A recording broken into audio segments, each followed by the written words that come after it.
તળાવ ભરવા ભારતીય કિસાન સંઘે માંગ કરી છે। કિસાન સંઘે મુખ્યમંત્રી ભૂપેન્દ્ર પટેલને પત્ર લખીને માગણી કરી ખેડૂતોને વાવણી માટે તાત્કાલિક પાણી આપવા રજૂઆત કરવામાં આવી છે। વરસાદ ખેંચાતા કપાસ મગફળીના પાક માટે પાણીની જરૂરિયાત વધી છે, ત્યારે 15 દિવસ 2 કલાક વીજળી વધુ આપવાની પણ માગણી કરવામાં આવી છે। હાલમાં જ્યારે વરસાદ રોકાઈ ગયો છે મહારાષ્ટ્ર બાજુ અને ગુજરાત બાજુ વરસાદ નથી આવી રહ્યો, ત્યારે ખેડૂતોએ માગણી કરી છે। આ વિશે વધુ માહિતી મેળવી અમારા સંવાદદાતા હિતલ પારેખ પાસેથી। હિતલ, જે રીતે વરસાદ ખેંચાયો છે અને ખેડૂતો ચિંતિત થયા છે, જેના કારણે ખેડૂતોએ આ માગણી કરી, શું વધુ માહિતી?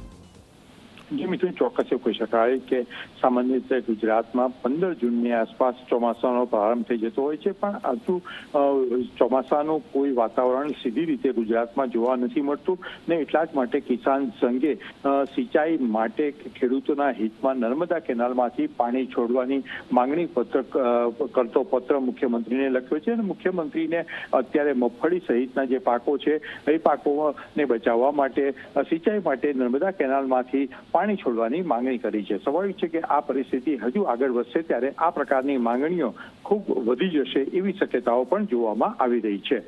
જી, આભાર હિતલ, માહિતી આપવા.